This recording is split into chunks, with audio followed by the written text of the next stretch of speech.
Deal क्या करवानी है नादिया, डील तो ऐसे ही नाम दिया हुआ है ना, वो ये चाहते हैं कि ईरान के पास किसी किस्म की कैपेबिलिटी ना हो, कि वो अभी यूरेनियम इनरिचमेंट हो रही है ना, उसी पर ज्यादा मुसीबत आई हुई है। 60% पे पहुंच गए, उन्होंने कहा जी 80-90 पे पहुंचेंगे तो फिर वेपन की तरह वो बन सकते हैं। अब वो ये कह रहे हैं कि बिल्कुल किसी किस्म की कोई न्यूक्लियर इनरिचमेंट ना हो। अब जो नॉन प्रोलिफरेशन ट्रीटी है, एनपीटी, उसके तहत ये ईरान का हक है, कोई भी जो जिन ममालिक ने साइन की हुई है कि वो यूरेनियम को इनरिच कर सकते हैं, वो उनका एक राइट बन जाता है।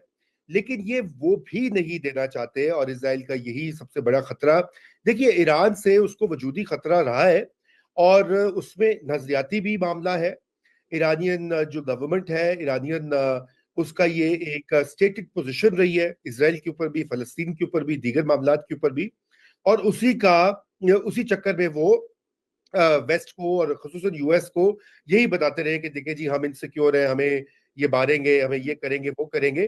तो अब डील वाला मसला यही है कि ये ईरान का सरेंडर और कैपिचुलेशन ही होगा।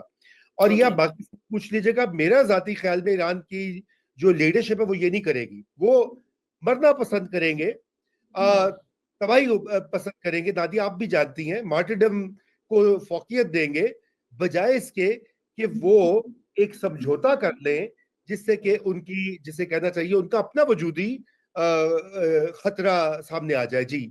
But what makes Raza, you know, like you are saying कि वो डटे रहेंगे, खड़े रहेंगे और खत्म होना, शहीद होना पसंद करेंगे, लेकिन किसी भी तरह झुकना पसंद नहीं करेंगे। लेकिन बाकी अगर आप देखें, सही है, सोशल मीडिया पर जिस तरह से उनके अवाम भी, और इवन वो जो उनको सपोर्ट कर रहे हैं उस मुल्क के अवाम, चाहे पाकिस्तानी हो, वो ईरान के हवाले से बड़े खुश नजर आते हैं कि ईरान ने अपनी तही बहुत जबरदस्त जवाब दिया है और दिए चला जा रहा है। लेकिन अब हम वही कंपैरिजन अगर करें कि इजराइल एक ऐसी वॉरफेयर के अंदर है, उनके पास एक एरियल डोमिनेंस मौजूद है, उनके पास जिस मुल्क की सपोर्ट मौजूद है, ईरान के पास वो सब चीजें नहीं है। तो आखिर मतलब कुछ दिनों तक, कुछ हफ्तों तक शायद सस्टेन कर पाए। अल्टीमेटली एक मौका आएगा कि way you have to now come to the negotiating table. ये तो हमने देखा है ना, दुनिया में होता है। आप ही समझते हैं यहां तक आना ये रजीम पसंद करेगी, या जो रजा कहते हैं वही होगा? नहीं, रजा ने तो आइडियोलॉजिकल उसमें टर्म से बात की शहादत की कि शिया टीचिंग्स में जो आइडियोलॉजी ईरान की जो गवर्नमेंट फॉलो करती है उसमें शहादत को तरजीह देंगे।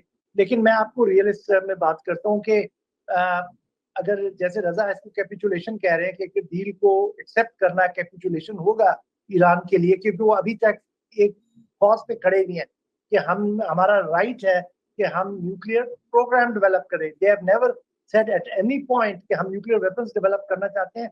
वो न्यूक्लियर एनर्जी पे अपने राइट को असर्ट करते हैं। तो अगर उसको गो करके वो किसी तरह की डील करते हैं तो ये कैपिचुलेशन होगी।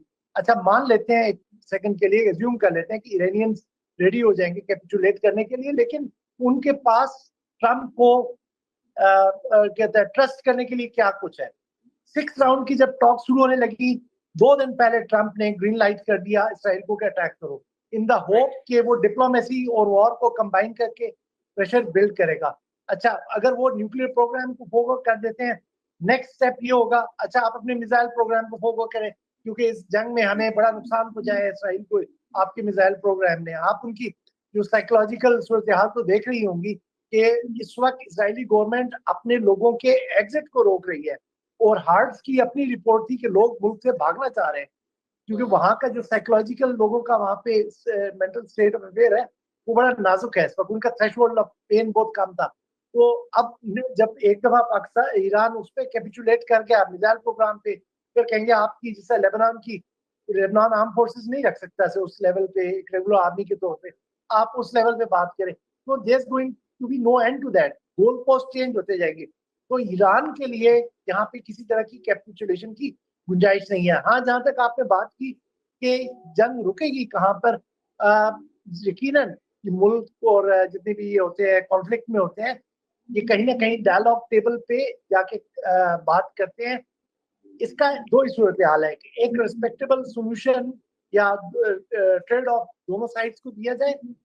ईरान को जो आपका न्यूक्लियर आपकी डील थी JCPOA उसको दोबारा से रिवाइव करें, या उस तरह की कुछ और ला के यहाँ पे रख दें जिसमें इनके राइट टू एनरिच यूरेनियम और उसके पीसफुल यूजेस को रिकॉग्नाइज करें, उन पे सैंक्शंस हटाएं और इसराइली एग्रेशन को रोके। कुछ इस तरह का करना पड़ेगा, वरना तो ये है कि डिसाइसिव ब्लो या इसराइल को लगे या ईरान को लगे, उसके बगैर ये वहां से मुझे नहीं लगता कि कोई भी पार्टी पीछे कदम हटाने को तैयार होगी। अगर से मुख्तलिफ डिप्लोमेटिक इनिशिएटिव्स हो रहे हैं, अब कल रात भी मिस्र और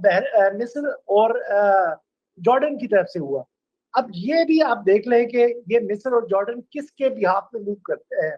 ये नहीं हो सकता है कि ईरान के लिए या ईरान की मोहब्बत में जाके इन्होंने सीज फायर प्रपोज की हो। वही बात, coming back to the same point, कि जो ये ईरानी स्ट्राइक्स हुई हैं इस वक्त, उन्होंने इसराइल की सोशल कोहिजन को जाके छेड़ा है। और ये मेरी अपनी असेसमेंट थी, लेकिन आज की जो बीबीसी ने एक रिपोर्ट टेलीकास्ट की है उसमें भी यही बात कर रहे हैं कि हर इसराइली इस वक्त खौफजदा है और वो क्वेश्चन कर रहा है कि भाई हमारा यहाँ पे ये क्या मतलब एंड, इसका रिजल्ट क्या होगा। तो इतना आसान ना इसराइल के लिए है कि यहाँ से आउटराइट विक्टोरियस होकर एमर्ज करे, ईरान के लिए भी मुश्किल है क्योंकि ईरान यहाँ पे तन तनहा और वेरी लिमिटेड कैपेबिलिटीज लड़ रहा है। लेकिन जो मुस्लिम दुनिया है रजा, जो कि अब कंडेम कर रही है, कहती है कि ईरान की सॉवरेनिटी, उनकी खुद मुख्तारी के ऊपर इजराइल की जानिब से हमले की मजम्मत करते हैं, but at the same time we know कि मिडिल पावर्स किसकी बिहाफ पर आकर डील को ब्रोकर करती है। क्या वो ये देखिए, हमने देखा कि इराक के साथ क्या हुआ, लबनान के साथ क्या हुआ, जॉर्डन के साथ क्या हुआ, इजिप्ट के साथ क्या हुआ। क्या ये बकिया मुस्लिम ममालिक और अब ईरान के साथ जो कुछ हो रहा है, do they really think that this will never come to them? देखिए, आपने बहुत जबरदस्त बात कही है। यही तो वो नहीं सोचते। मगर ये जो मुस्लिम दुनिया है, देखिए ये भी एक मफरूजा हमारे यहाँ। आपको पता है कि ये चूरन है जो हम बेच बेच के, सुन सुन के, पढ़ पढ़ के रोज अपने आप को थपकी देते हैं कि उम्मा मौजूद है, वो आएगी, बचाएगी। वो एक फर्जी ख्याल है। उसकी वजह यह है कि अगर ये उम्मा को कोई इतना ही ख्याल होता तो जो 2-2.5 साल से गजा में खून की होली खेली जा रही है, 50,000 से जायद बच्चे, औरतें, सिविलियंस शहीद हो गए, खाना नहीं है, पानी नहीं है, दवाई नहीं है, डॉक्टर नहीं है, अस्पताल नहीं है, टेंटों में पड़े हुए हैं और उनको एड तक नहीं पहुंच सकती। अगर आप और मैं उनको 2 राशन के पैकेट भेजना चाहें तो यकीन जानिए उसमें भी कोई 2 साल लग जाएंगे, 6 महीने लग जाएंगे, क्योंकि इतनी उनके ऊपर कदगने लगी हुई हैं। तो ये उम्मा अंधी है क्या? ये सारे जो लोग अभी ट्रंप का इस्तकबाल कर रहे थे जब ये गल्फ रियासतों में गए हैं, वो जो सारी खवातीन वहां पे बालों, वो एंशिएंट रिचुअल्स उनके कर रही थी और जहाज दे रहे हैं कतर साहब उनको $400 मिलियन का, तो उस वक्त उनको नहीं दिखाई देता। हालांकि उनके अपने मुल्कों में फलस्तीनी रहते हैं जो भाग के बेचारे पिछले दहाइयों में आए हुए हैं। तो ये तो आप भूल जाए Nadia, I don't give any credence to all of this. हाँ, ये बात बाकिर की नोट वर्दी है